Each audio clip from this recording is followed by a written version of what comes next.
Hello दोस्तों, कैसे हैं आप लोग।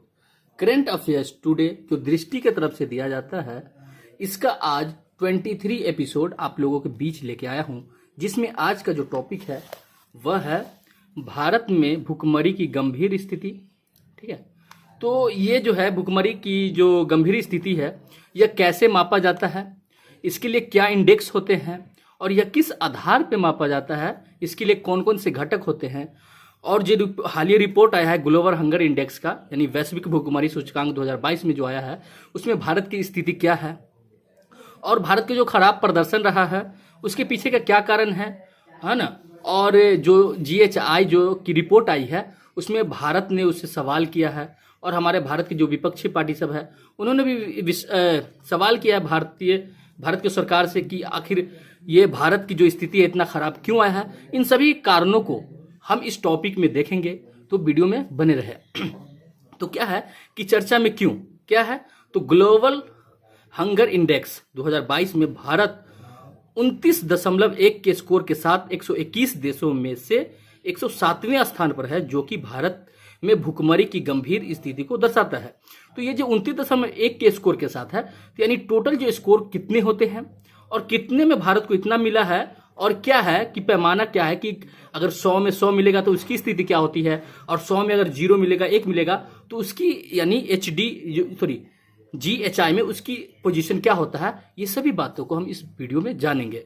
ठीक है, तो आपने चर्चा में क्यों है ये देख लिए। तो इससे जो इस टॉपिक को और अच्छे से समझने के लिए इससे जो संभावित प्रश्न है जो UPSC तथा विभिन्न स्टेट PCS में पूछे जा सकते हैं, तो उस क्वेश्चन को देख लेंगे, जिससे इस टॉपिक को समझने में और ज़्यादा आसानी होगा। तो देखते हैं कि क्या कह रहा है कि चर्चा में क्यों है, तो वो देख लिए। तो संभावित प्रश्न है कि आप इस विचार से कहां तक सहमत हैं कि भूख के मुख्य कारण के रूप में भोजन की उपलब्धता की कमी पर ध्यान भारत में अप्रभावी मानव विकास नीतियों से ध्यान हटाता है। ठीक है, तो ये क्वेश्चन है, देख सकते हैं कि कैसे क्वेश्चन पूछे जा सकते हैं। ठीक है, एक सिंपल सा जो टॉपिक है उससे, तो इसीलिए कहा जाता है कि ध्यान देकर थोड़ा पढ़ें। अब इसको थोड़ा अच्छे से आप लोग ध्यान देकर सुने। ठीक है, कि ये रिपोर्ट जो आया ना, ये जो चार्ट है, इसको हम इस तरह से पढ़ेंगे, अच्छा रहेगा। ठीक है, तो देख लेते हैं क्या कि भारत की स्थिति क्या है और किस आधार पे भारत की स्थिति ऐसा आया, खराब स्थिति आया है, इसके पीछे के कारण को जानेंगे। तो क्या कह रहा है कि भारत में चाइल्ड वेस्टिंग की दर 19.3% है, जो वर्ष 2014 में 15.1% और यहाँ तक कि वर्ष 2000 में 17.15% में दर्ज स्तरों से भी बदतर है। जो अभी भारत की जो चाइल्ड वेस्टिंग की दर आया है ना, वह 2014 और 2000 के से भी बदतर है, मतलब बेकार है। ठीक है, तो क्या है आगे देखेंगे इस सभी की किस पैमाने पे मापा जाता है। और देश में जो कुपोषण की व्यापकता भी वर्ष 2020 में 14.6% से बढ़कर वर्ष 2021 में 16.3% हो गई। क्या देखेंगे कि जो कम प्रतिशत रहेगा तो वो बेहतर होता है कि ज़्यादा प्रतिशत वो बेहतर होता है, ये सभी चीज़ को हम जानेंगे। ठीक है, जो घटक होती है ना GHI का, उसमें हम देखेंगे कि भारत में, दोस्तों थोड़ा मेरा तबीयत खराब है, इस वजह से थोड़ा अगर बीच में खांसी हो रहा है तो सॉरी, है ना, क्यों आप कोऑपरेट करें। कि भारत में 224.3 मिलियन लोगों को कुपोषित माना जाता है। कितने? 224.3 मिलियन को कुपोषित माना जाता है। ठीक है, भारत की स्थिति इसे गंभीर श्रेणी में रखती है। भारत, श्रीलंका 64। ठीक है, भारत की जो स्थिति है वह तो आप देख लिए हैं कितना है कि 121 देशों में 107वें स्थान पे है। लेकिन हमारे जो पड़ोसी देश है जैसे श्रीलंका, उसके 64 स्थान है 121 देशों में, नेपाल का 81, बांग्लादेश का 84 और पाकिस्तान का 99 से भी नीचे। भारत की स्थिति जो है इन सभी पड़ोसी देशों से भी नीचे है। और लेकिन अफगानिस्तान जो है, जो दक्षिण एशिया का, जो 109वें स्थान पे है, यानी ये जो भारत से और बेकार स्थिति में है, जो सूचकांक में भारत से भी खराब प्रदर्शन करता है। ठीक है, इसमें देखेंगे कि चीन की, हमारे जो पड़ोसी देश है चीन, उसकी क्या स्थिति है। तो चीन सामूहिक रूप से 1 और 17 के बीच रैंक वाले देशों में से है। ठीक है, जिसका स्कोर जो है 5 से कम है। देख सकते हैं भारत का स्कोर कितना है 29.1, लेकिन यहाँ चीन का स्कोर कितना है 5 से भी कम है। तो देख रहे हैं कि यानी 100 स्कोर का है, 100 नंबर का है, जिसमें जितना कम रहेगा ना वो उतना बढ़िया, क्या उतना बेहतर देश होता है उसमें GHI से। ठीक है, तो इसमें हम देखेंगे क्या है कि क्या आप अवगत है। तो ग्लोबल हंगर इंडेक्स GHI है ना वैश्विक, क्षेत्रीय और राष्ट्रीय स्तर पर भूख को व्यापक रूप से मापने और ट्रैक करने का एक उपकरण है। ठीक है, जिसमें है कि 4 संकेतों के मूल्यों के आधार पर एक GHI स्कोर की गणना 100 बिंदु पैमाने पर की जाती है। कैसे की जाती है? 4 संकेतों के मूल्य के आधार पर। ठीक है, GHI के जो स्कोर की गणना की जाती है 100 बिंदु पैमाने की जाती है, जो भूख की गंभीरता को दर्शाती है, जहां 0 सबसे अच्छा संभव स्कोर है। देख सकते हैं आप, यहाँ पे अंडरलाइन कर सकते हैं कि क्या है कि 0 जो है सबसे अच्छा स्कोर होता है, लेकिन और 100 सबसे खराब, और जिसको 100 में 100 मिला है वो सबसे खराब होता है। ठीक है, जिसमें 4 जो घटक देखे हैं वो कौन कौन है? तो अल्प पोषण, अपर्याप्त भोजन की उपलब्धता की ओर दर्शाता है, यानी कुपोषित आबादी के हिस्से द्वारा गणना की जाती है, अर्थात जिसकी कैलोरी सेवन अपर्याप्त है। उसके बाद है कि चाइल्ड स्टंटिंग जो देखे थे, हाँ यहाँ देखे थे ना, चाइल्ड स्टंटिंग की दर जो है हमारे वेस्टिंग, उसको भी देखेंगे। देख लेते हैं, चिरकालिक अल्प पोषण को दर्शाता है, यानी चिरकालिक अल्प पोषण को यानी कम आहार को दर्शाता है। 5 वर्ष से कम आयु के बच्चों का वह हिस्सा जिनका कद उनकी आयु के अनुरूप कम है, यानी ऐसे बच्चे जो 5 वर्ष से कम है और उसका जो कद का हिस्सा है, जो शरीर की संरचना है, उसके आयु के अनुपात से क्या होते हैं, जिस तरह से होना चाहिए उससे कम होने की वजह से ये चाइल्ड स्टंडिंग में भारत की स्थिति खराब है। उसके बाद है कि अगला पॉइंट कि चाइल्ड वेस्टिंग क्या होता है। तो चाइल्ड वेस्टिंग में भारत की जो इस बार की जो दर आई है 19.3% है, जो पिछले 14 और 2000 की ईस्वी से भी खराब है। तो तीव्र कुपोषण को दर्शाता है। क्या है? चाइल्ड वेस्टिंग जो है तीव्र कुपोषण को दर्शाता है, जो 5 वर्ष से कम आयु के बच्चों का वह हिस्सा जिनका वजन उनके कद के अनुरूप कम होता है। ठीक है, ये भी है। बाल मृत्यु दर, ठीक है, ये भी एक चौथा घटक में एक घटक है कि बाल मृत्यु दर क्या है।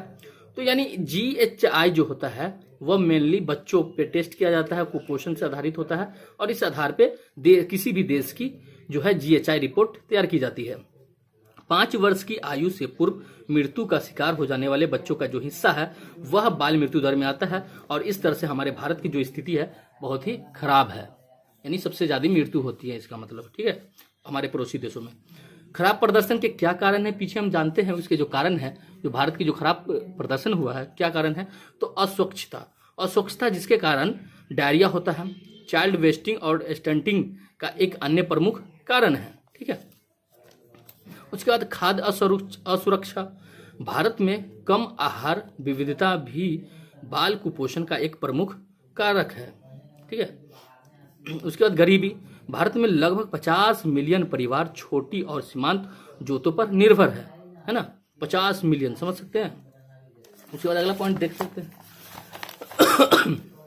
सॉरी दोस्तों, थोड़ा मेरा तबीयत खराब है, पहले भी बता चुके हैं, फिर भी आप लोगों के लिए वीडियो लेके आया, समझ सकते हैं आप। तो जरूर अपना प्यार दें, कमेंट जरूर करें, लाइक भी करें और दोस्तों को शेयर भी करें। आजीविका का नुकसान है ना, आजीविका के क्या नुकसान है। तो कोविड-19 महामारी के बाद ग्रामीण आजीविका के नुकसान और कृषि क्षेत्र के अलावा आय के अवसरों की कमी ने ग्रामीण क्षेत्रों में बढ़ती बेरोजगारी में भारी योगदान दिया है। ठीक है, उसके बाद है GHI की विश्वसनीयता पर सवाल, जो भारत जो उस पे सवाल किया है उसके पीछे क्या कारण है ना, किस तरह से सवाल किए हैं देखते हैं। कि भारत को कई अफ्रीकी देशों में स्थान दिया गया है, जबकि यह दुनिया के शीर्ष 10 खाद्य उत्पादकों देशों में शामिल है। जो भारत मतलब विश्व में जो सबसे ज्यादा खाद्य उत्पादन किया जाता है, जो शीर्ष 10 देशों है उसमें भारत की स्थिति आती है। फिर भी लेकिन भारत की जो मतलब GHI की रिपोर्ट में बेहतर प्रदर्शन नहीं हुआ है। इस वजह से ये सवाल उठाया गया है। GHI बड़े पैमाने पर बच्चों को केंद्रित है, जिसमें भूख और इसके पीछे हुए रूपों सूक्ष्म पोषक तत्वों की कमी की तुलना में कम पोषण पर अधिक जोर दिया जाता है। इसके अलावा पहला घटक कैलोरी अपर्याप्तता कई कारणों से समस्याग्रस्त है। अगला पॉइंट है कि कम कैलोरी के सेवन का यह अर्थ बिल्कुल नहीं है कि इसकी अपर्याप्तता है, बल्कि कम शारीरिक गतिविधियों बेहतर सामाजिक बुनियादी ढांचे और घर पर ऊर्जा बचत उपकरणों तक पहुंच भी शारीरिक कुपोषण का कारण हो सकता है।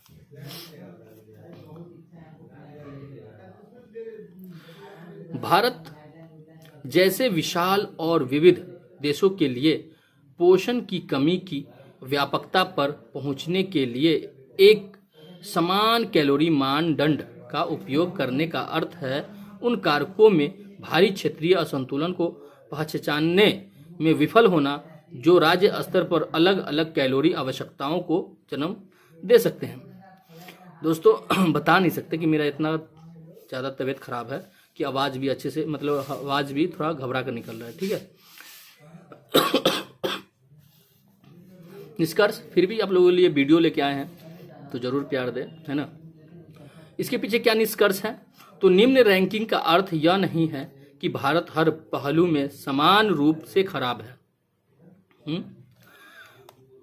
ये बिल्कुल सही बात है कि और अगला पॉइंट है कि हालांकि इस रैंकिंग से भारत को अपने नीतिगत फोकस और हस्तक्षेपों को देखने के लिए प्रेरित करना चाहिए और यह सुनिश्चित करना चाहिए कि वे GHI द्वारा उठाई गई चिंताओं को प्रभावी ढंग से संबोधित कर सकते हैं, विशेष रूप से महामारी से प्रेरित पोषण और सुरक्षा के खिलाफ। तो यहाँ तक ये टॉपिक कंप्लीट हुआ। तो कैसा लगा, है ना, हमें कमेंट करके जरूर बताएं और वीडियो को लाइक भी करें। यह जो है टॉपिक बहुत ही इंपॉर्टेंट है, ठीक है, एग्जाम व्यू से और प्रीलिम्स के लिए भी और मेंस के लिए भी। तो इस टॉपिक को अच्छे से जरूर देख लें और अच्छे से शॉर्ट नोट बना लें जो आपके लिए फ़ायदा रहेगा। तो अगर चैनल पे आप नए हैं तो चैनल को जरूर सब्सक्राइब कर ले और बेल आइकन को ऑल करके प्रेस कर ले जिससे मेरे आने वाली हर वीडियो आप तक पहले पहुंचे। तो आज के लिए इतना ही, मिलते हैं अब नेक्स्ट एपिसोड में। जय हिंद।